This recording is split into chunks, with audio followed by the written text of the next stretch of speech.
entrepreneur development with I-10. We do monthly programming here at Venture Cafe. We always do a 5:30 main event, a 4 o'clock small group, and our mentors are doing office hours.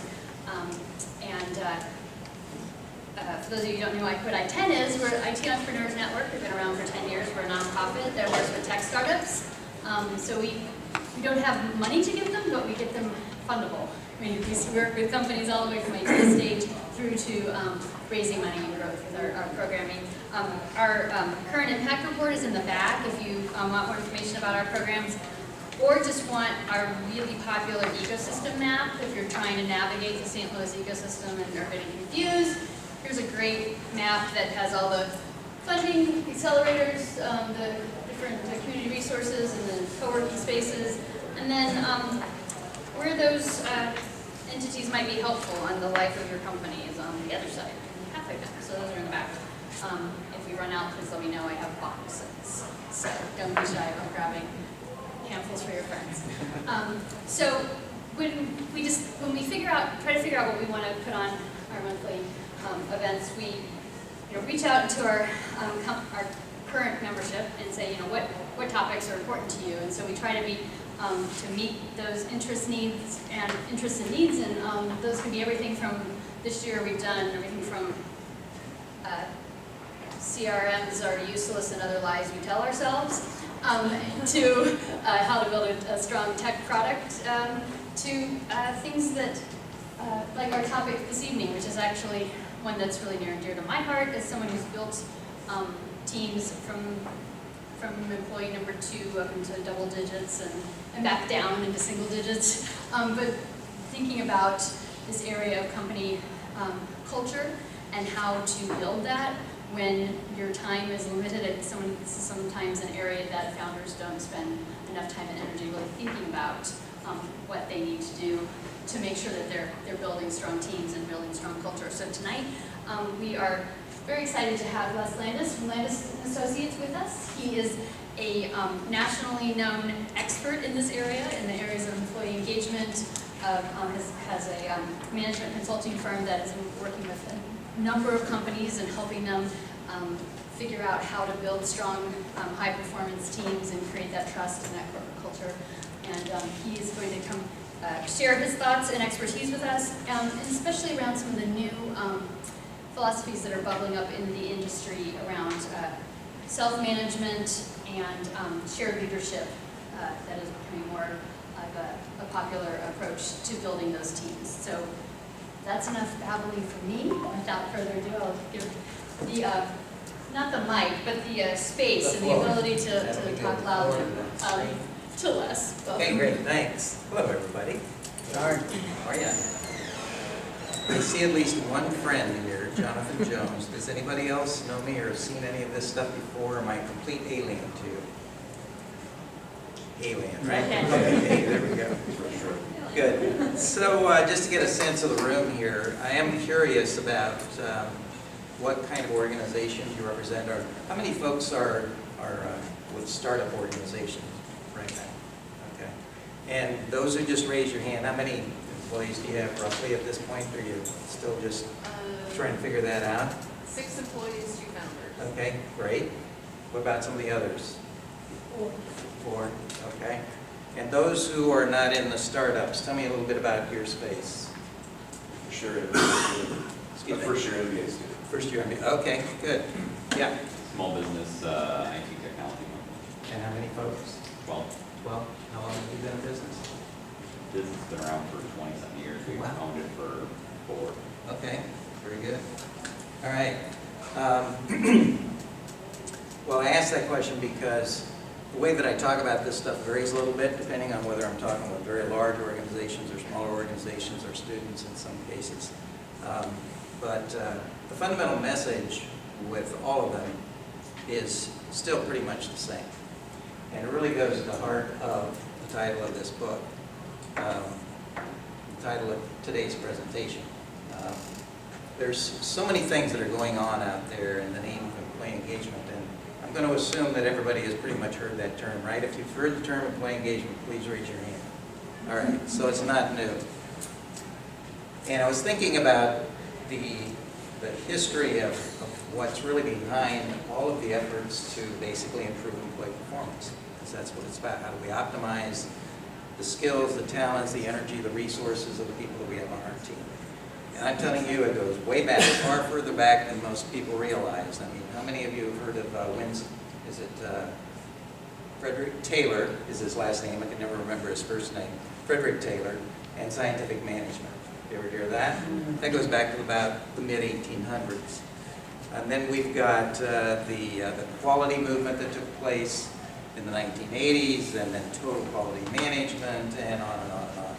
All for the same purpose, right? How do we really optimize these folks we have on our team?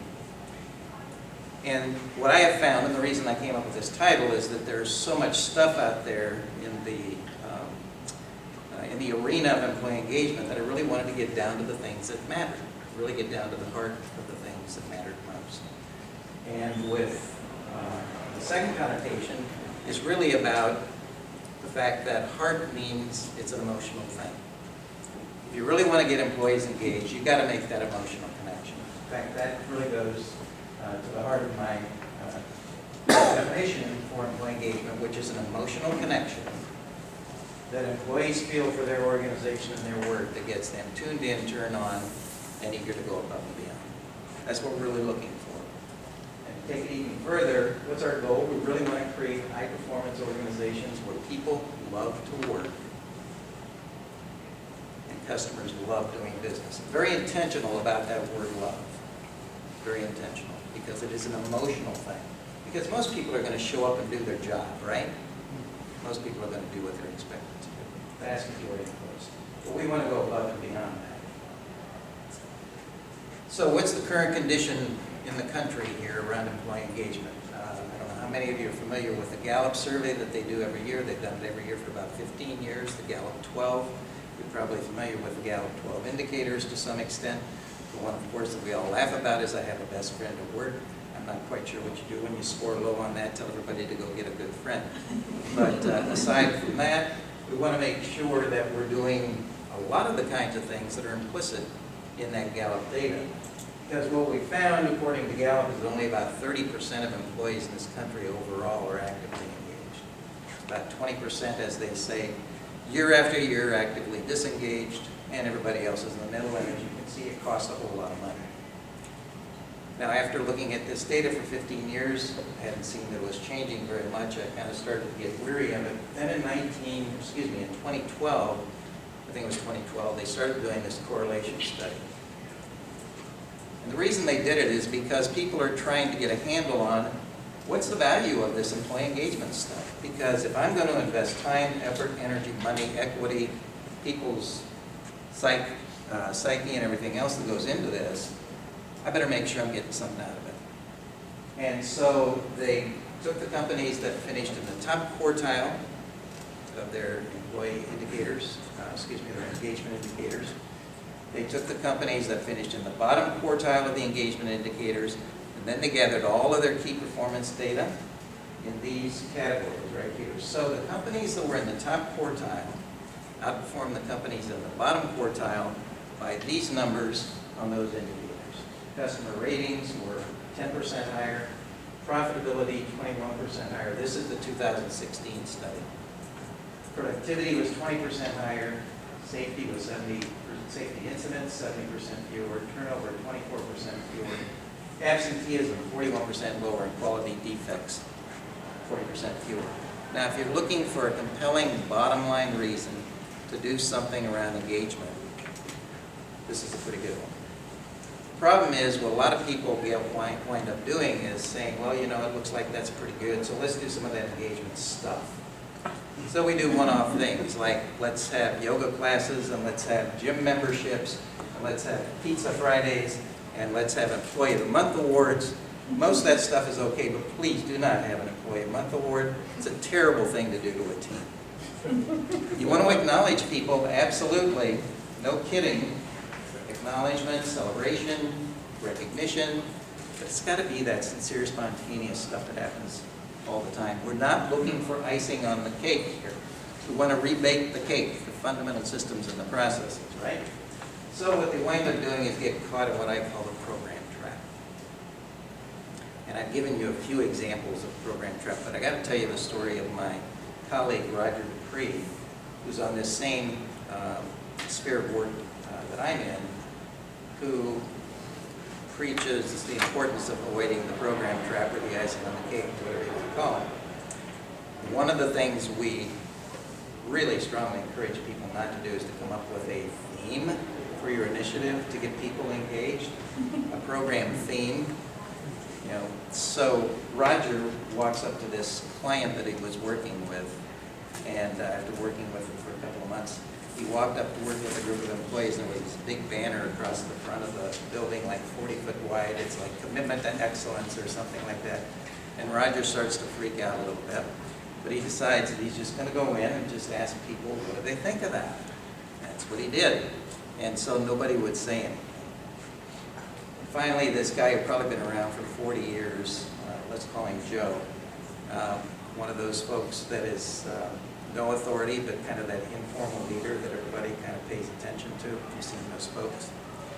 So he stands up, Joe stands up, and he says, Roger, he says, let me tell you, there are only two signs around here that mean anything. One is exit, and the other is wet paint, and everything else is a bunch of bullshit. So, you know, that's funny to some extent, but that's actually the way people see this kind of stuff that organizations try to do to get people tuned in, turn on, and make that emotional connection. It doesn't work. So how do you make sure that you avoid the program trap? First of all, you gotta have the right mindset about people, you gotta have the right heart set about people and processes, and you have to have the right systems and processes to put it into day-to-day operation all the time, not these one-off activities and programs that so many organizations get wrapped up in. In order to really understand how you need to design those systems and processes, it's really important to understand some fundamental truths about the why of human nature before we get into the how of employee engagement. So we're going to talk about that a little bit today. And beginning with, why don't employees take the initiative to go above and beyond on their own, right? We've got open door policies. We tell them we want their ideas, but what are they saying to themselves? It's all this stuff right up here. This is what's going on in the minds of most employees when you talk about this stuff. So I want you to write something down here. A piece of paper. What I've got here is the results of a study that was done by Ken Kovac, who was the head of the George Mason University, and he went around and asked tens of thousands of employees, what is it that gets you to go above and beyond, that extra mile, those extra effort drivers? And then he asked the managers a different question. He said, I'm going to ask your employees, what is it that gets them to go above and beyond the extra mile? What do you think they're going to tell me? Guess. So what I want you to do is just take the top three. You don't have to do the whole bunch. But what I'd like you to do is write down what you think the top three things were that the employees said were the real extra effort drivers for them. All of the things being equal. I mean, you know, you can't work in a crap hole and you can't be making $1.50 an hour, but all other things being equal, write down the three numbers. You see 1 through 10 over there. Just write down the three numbers that you think were the top three that employees chose.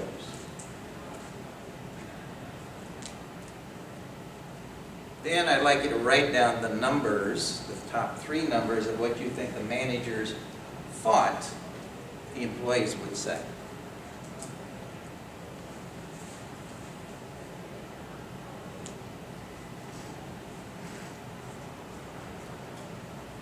In case you're wondering, I put them in random order.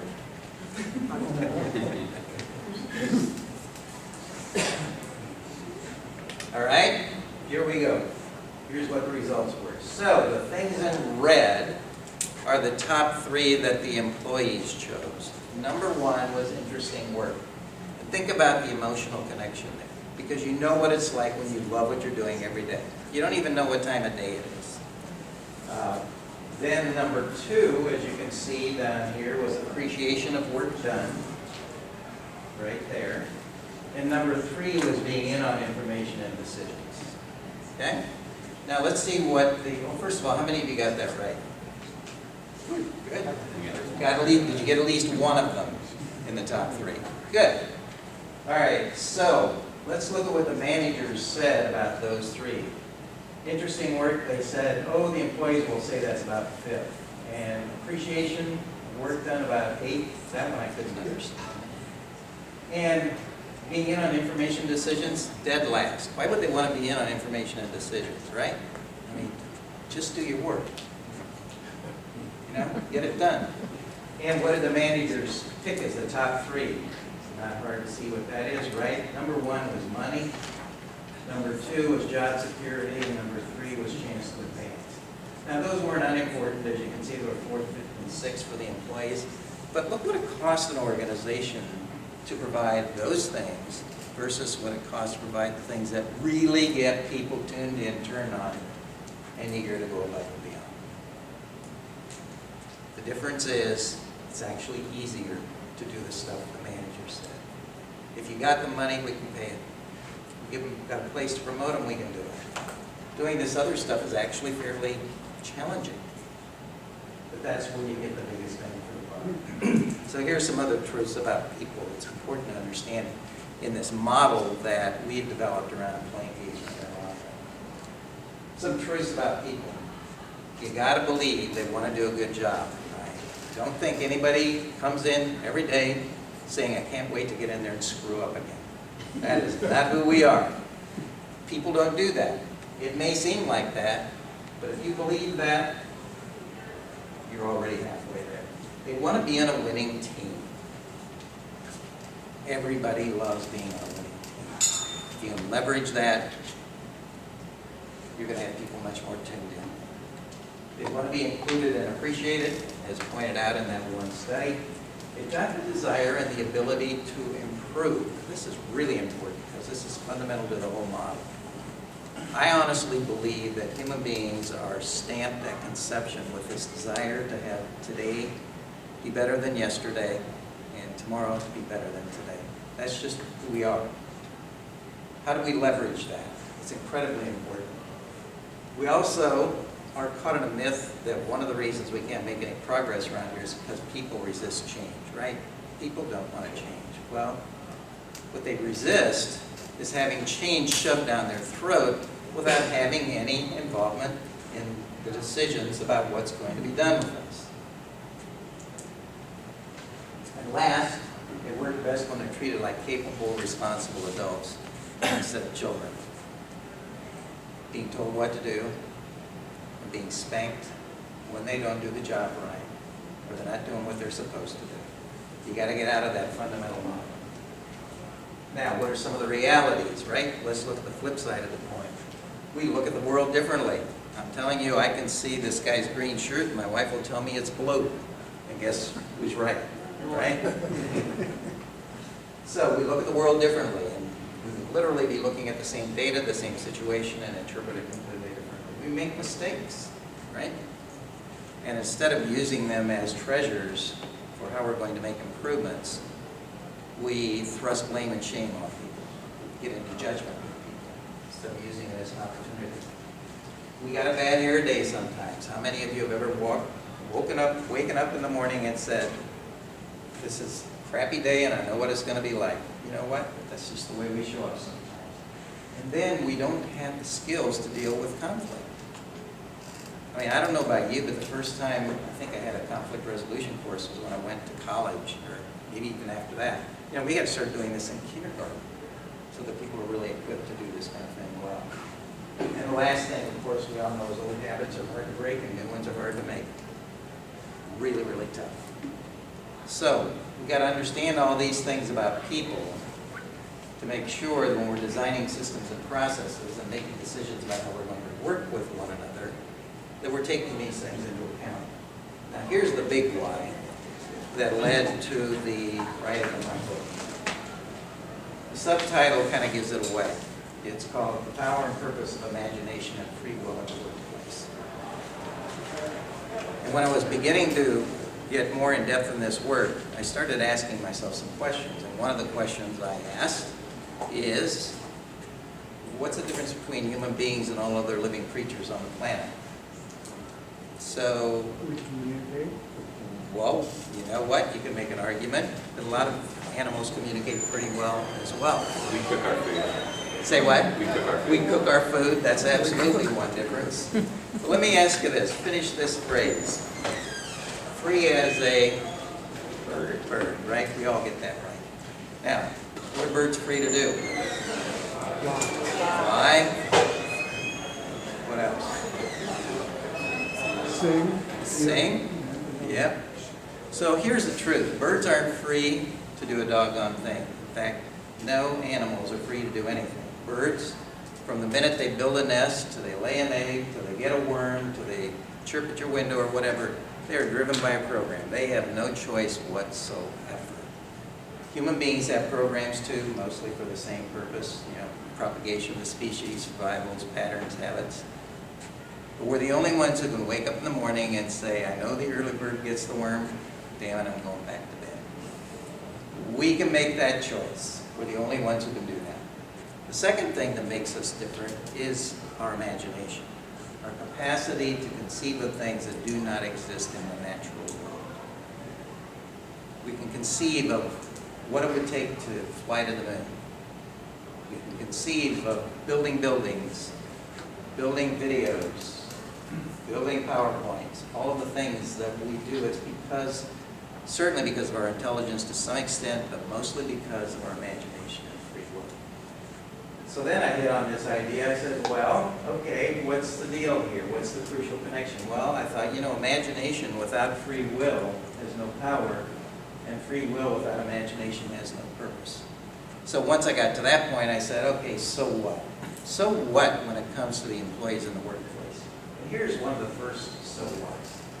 Without imagination and free will, people stay stuck in their animal programs doing the same thing, the same way, over and over and over again, and they cannot excel. What is it that you want employees to do if you're going to beat the competition? You want them to excel. If you keep them stuck in their animal programs, they never will. Here's the other thing. Adult human beings must have control over the decisions and actions that affect their lives in order to perform at their best. So how do we break down this whole concept of traditional hierarchies and get into a model and into a system and a process that allows us to optimize what people do, or what they can do? First of all, we have to deal with the biggest fear that managers have when you tell them about imagination and free will. We can't let everybody run around here with their imagination and free will running amok, or we will have chaos, right? Well, chaos is not a normal state, it's not a natural state for human beings. So how do you balance those two things? How do you have the freedom and the imagination and still maintain control? So you think about this human rocket of performance. That's the rockets that burst you into space. That's the imagination and free will. But you have to have stabilizers, or the rocket is going to wobble and crash. For human beings, that's security and self-esteem. Critically important. Then you need a guidance system to make sure you get where you want to go. And that's responsibility and accountability, constructive accountability, in order to make sure people don't feel blame, shame, and judgment when things don't go right. Those things really create the basis for building trust, which is the single most important thing that you have to have up one side and down the other in an organization if you really want to optimize performance, if you really want to get high engagement, high alignment, and high performance. This is my definition for trust. It's a belief that people will do the right thing in the right way at the right time. If you believe that, you're going to trust people for the most part. Now, what do you got to do in order to build that trust? Well, first, there are some basic management credibility factors. The way managers show up every day to build that core of trust is vitally important to the way people perform and feel engaged in life. First of all, number one, You've got to show genuine care and concern. I don't know how many of you have heard the phrase that people don't care how much you know until they know how much you care. That's where it starts. Next, you have to have honesty and openness. Then you got to have responsiveness. You can have care and concern and honesty and openness, but if you're not responsive, nobody's going to trust you. Then you've got to have competence. That doesn't mean you have to be the smartest person in the room, but you have to have a competent system and a competent team. Reliability. Can I count on you to do what you say you're going to do? If you can't, I'm not going to trust you. And then apology and accountability. Managers are pretty crappy at that because they think it shows weakness, vulnerability, when all the research says when you're a stand-up guy, you say, my bad, here's what we got to do, I need your help. Let's get in here and fix it together. Now, what do you got to do in terms of systems and processes and policies? This is really key. They have to be designed in a way that first and foremost tells employees, you are the most important, not asset, you are the most important factor, the most important quality and characteristic and criteria in this entire organization. It is not the customer. In fact, if you want to read a really great book, it's called The Customer Comes Second. Put your employees first and watch them kick butt. Great book.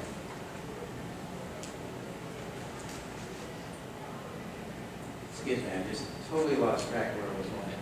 So anyway, you got to have the right kinds of systems and processes in place in order to make sure that you're making a connection with people in these particular areas, and they all have to tell employees that they are the number one priority. In these 5 areas, measurement, appreciation and recognition, communication, learning and development, and continuous improvement, particularly in the area of continuous improvement. We're not going to go through all of these things. We're going to talk about a couple in particular. But beginning with this notion that if you want to stay out of the program trap, you got to fundamentally change the systems, policies, and processes.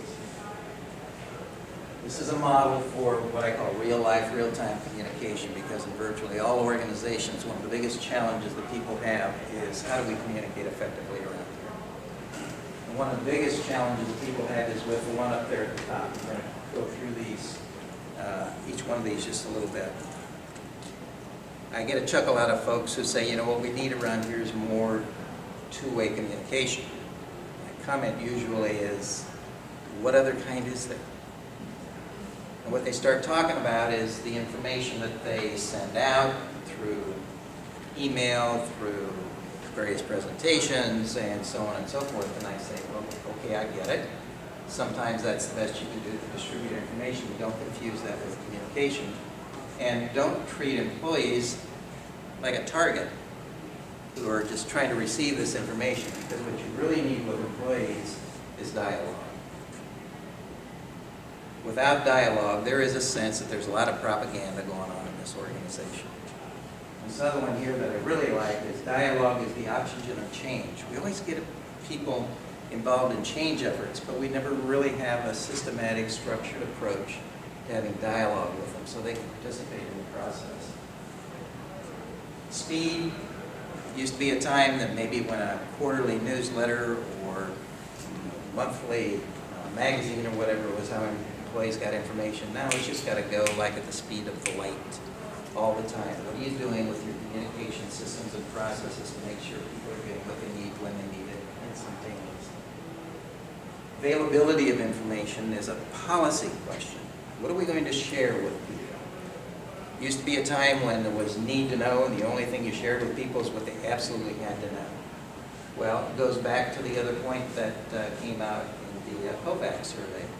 People who are really highly engaged want to be in on information and decisions. You've got to broaden the way that you think about what kind of information you're going to make available if you want to optimize their performance and their engagement. Access is a process question.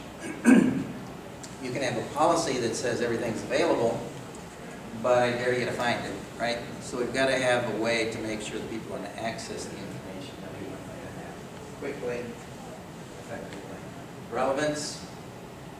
Sharing information doesn't mean dumping stuff on people. It really means helping people understand what it is that's most relevant and sharing the stuff that is relevant and having your conversations about it. This last one is inclusion, which is making sure we don't leave anybody out of the loop.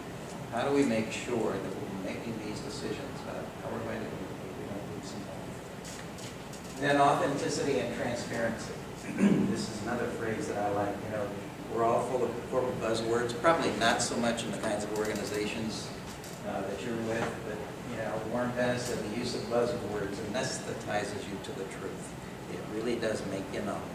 How do we get to reality? Here's some of the values, some of the reasons that you should value authenticity and transparency. Those are all essential qualities for an effective organization. So I want to talk just a little bit about continuous improvement.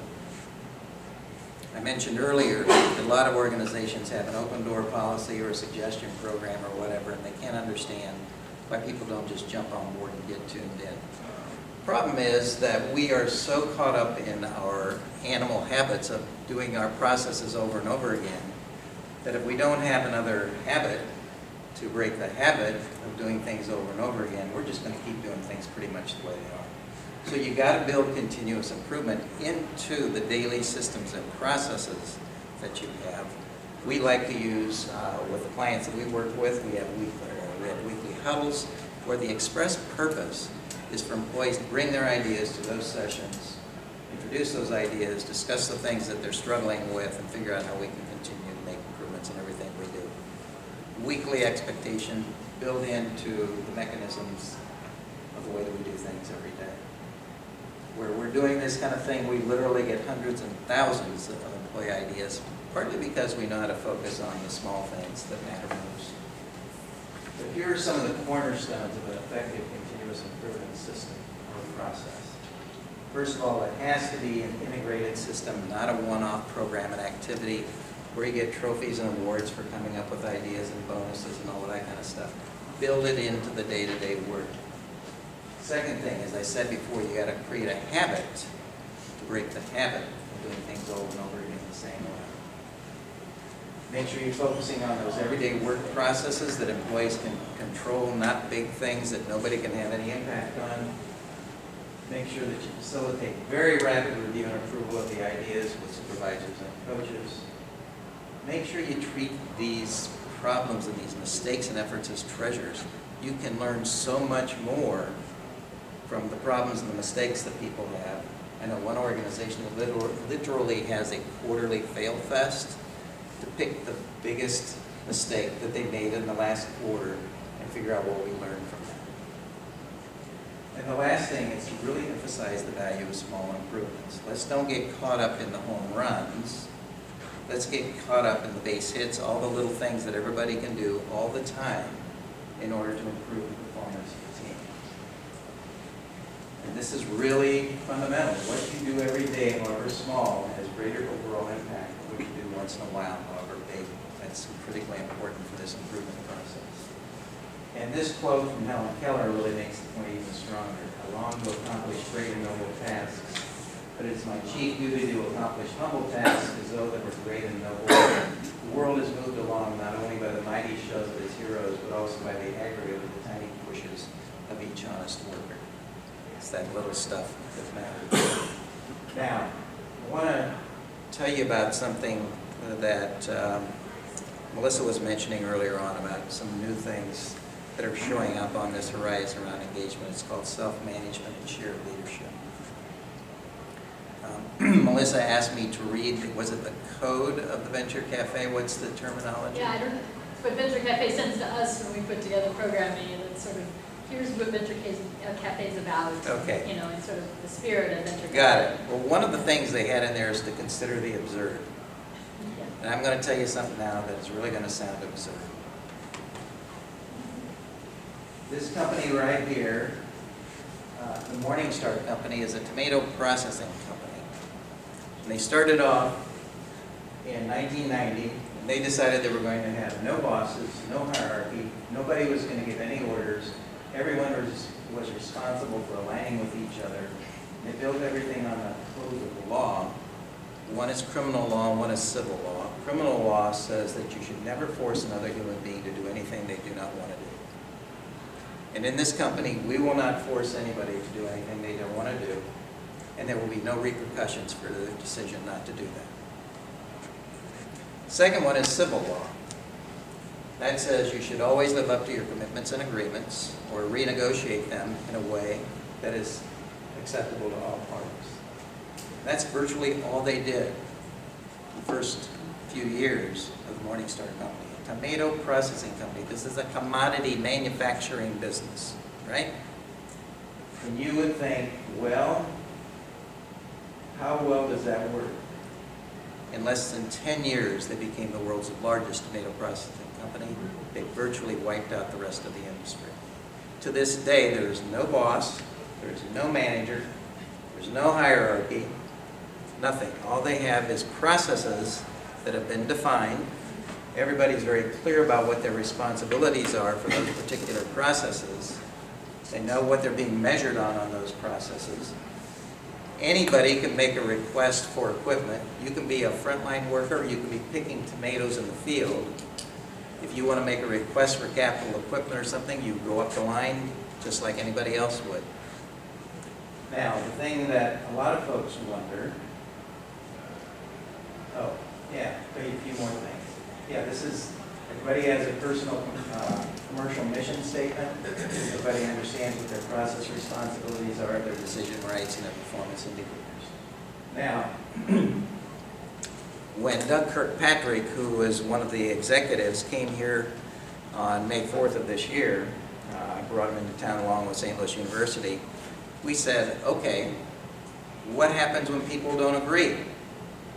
That happens sometimes, right? Even in the best of organizations. Well, all you can do is make a request. You can only make a request. If somebody accepts the request, you do what it is that everybody agreed to. If they don't, those two people pick an individual to mediate the conversation. They don't make the decision, they're a mediator. Usually things get worked out at that point. If they don't get worked out at that point, then they have to select a panel of mediators, those two people again, who again try to mediate the difference that they have. Most of the time it gets worked out at that point. If it doesn't, it goes to one person, chairman of the company, who makes the final call. Or the chairman will designate somebody else to make that call, might have more information. Once again, you say, how does this work? Well, it works brilliantly. Only about 3 times a year does Chris Roofer, the head of the company, get anything that comes up for him to have to resolve. All of these responsible individual adults making decisions without hierarchy, with no bosses, without any adult supervision, because they don't need it. And they perform extraordinarily well. Now, just about the time that I was hearing about this, and Doug was coming into town, I was speaking at another group, and these guys came up and made a presentation that freaking blew me away. The guys who came in to speak at this event were from an organization called Leadership Masters. And they came in and did a dramatic reenactment, because they're both actors and business consultants. They came in and did a dramatic reenactment of this news conference that was conducted following the Shackleton Expedition. How many of you have ever heard of the Shackleton Expedition? Any idea? So, you want to tell them what it is? Remember? All right, well, I'll explain it. So, yeah, Shackleton was, this is in 1914, and about halfway through the expedition, their ship got stuck between 2 ice floes, and it was crushed. So here we are, 1916 or so, and they are stuck in the Antarctic with no phones, no radios, nothing. And so the question they have is, how the hell do we get out of here? Well, first of all, how do we survive, right? Then how do we get out of here? So they're stranded there for literally 2 years. 2 years. All of the time, they're trying to figure out how to make this stuff work. And one of the things that the Leadership Masters guys did is one guy was actually playing Shackleton, another guy was facilitating the news conference. He was a shipmate, and there was somebody else who was playing the role of a newspaper reporter from the New York Times. And instead of lecturing people, he's talking about the things that he did, that Shackleton did, to try and survive this terrible situation from the jaws of hell. And one of the first things he said he realized that he had to do if we were going to survive was that we had to have no hierarchy. Now, the Navy, talk about hierarchy and chain of command, right? First thing he did is he says there are no titles, there's no commands, no orders of any kind. What we're going to do is have 27 men who are going to work together. We're going to determine what needs to be done. We're going to look at the processes we've got to follow in order to make sure it gets done. We're all going to accept responsibility and hold one another constructively accountable without judgment. And I'm here, listening to this guy, and I say, my God, you know, it's like Dr. Patrick all over again. One of the key things he said is when they got rid of hierarchy, the main reason was they had to create equal high status for every individual in the group in order to make sure they perform at their very best. Equal high status for every individual in the group. And all the decisions were made by the entire team. Second thing he discovered, said we didn't agree all the time. So what we would have is mediation. When he was mediating, he would say, you know, I always had to decide whether I was going to mediate toward the task at hand, or whether I was going to mediate toward the integrity and cohesiveness of the team. So we make that decision all the time. Finally made the decisions as a group, and hard to believe, but literally all 27 men made it back to England alive. All 27 men. One guy lost a few toes to frostbite, but everybody else made it back alive. Here's, like I said, kind of a golden rule of communication. This is a phrase I came up with some years ago, and somebody decided they wanted to create a poster out of it. I'll be happy to give you the link if you want to get the poster. You can have it for free. But it says, always treat people as the source of the solution and not the cause of the problem, even if they are the cause of the problem. Why is that important? Because you can be both. It's with my children. Yeah. But you know, what happens when you treat people like the cause of the problem? Treat them like a child. You treat them like a child. Pointing the finger at them. They get defensive. So let's have a constructive way of dealing with adult human beings. This last thing I have to show because I get a kick out of it for a number of reasons. As you can probably see, we got a couple of kids there trying to figure out how the hell to go to the bathroom, right? And for me, the thing that I love about this is, first of all, you know, we are innate, inherent problem solvers. We can figure stuff out. We can figure out how to get it done. And we can do it without adult supervision, right? If kids can do it, anybody can do it under the right kind of system and structure. So that's all I've got. Any kinds of questions or comments that anybody About has? 7 minutes or so for questions.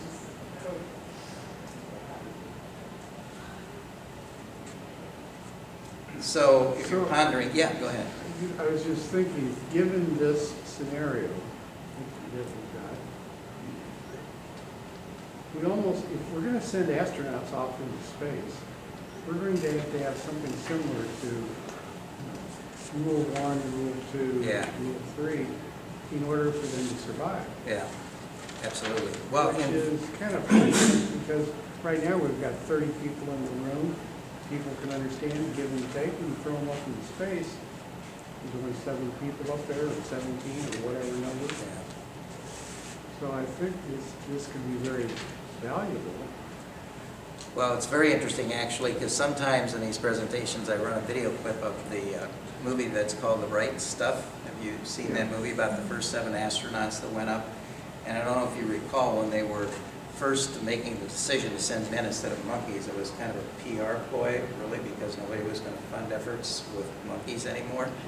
And so they had to get people up there. Well, the only problem was that when they were first designing the spaceship to send people up, They were literally putting them in capsules where they had no controls whatsoever. And these 7 astronauts rebelled. And they said, we are not going to go up there unless you put a window in this thing, unless we have some controls that we can use to control the ship. We will not do that because we want control. So they worked it out so they can maintain control in collaboration with mission control. So it's critically important. I'd like to challenge you guys to just think about something, and we don't have any time really here to speak about it too much. But if we got 1 or 2 things, I'd like to hear what you have to say. Based on what I've said, and whatever you may have taken away from what I said, in the organizations where you are working right now, can you think of one thing that's occurred to you that you would like to go back and do differently, or some system or process that you would like to change, that you think would help people become more engaged, more aligned, more of a sense of self-management and shared leadership? Yeah. I agree with you absolutely about the co-engagement. I used to work, I'm an engineer, design products, and I used to work for a large corporation. And we used to have a laptop, we take it home, we work at night as well after dinner. Yeah.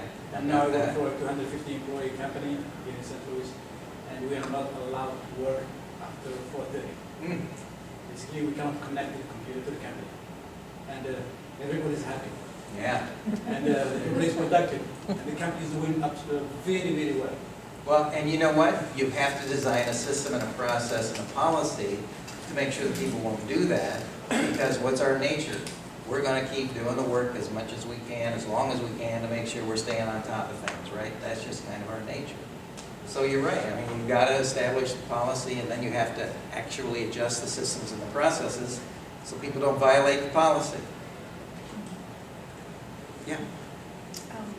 Kind of like a comment, I guess, between like the earlier session and this, it's very interesting because like I'm getting my MBA now, and I also have a small business, but I also came from the military, and the world was so different, and there's definitely a lot of leaders that did the complete opposite. Yeah, so sure. Seeing that, I guess like a hindsight 2020, I want to incorporate these things as I grow, and obviously growth is what I like to do, but it's so important for me now to create an environment where people can actively engage and feel comfortable, because I know what it's like to be on the other side where you're staggered because you feel like nothing is being heard. Yeah. And so it's so simple, but a lot of Yeah.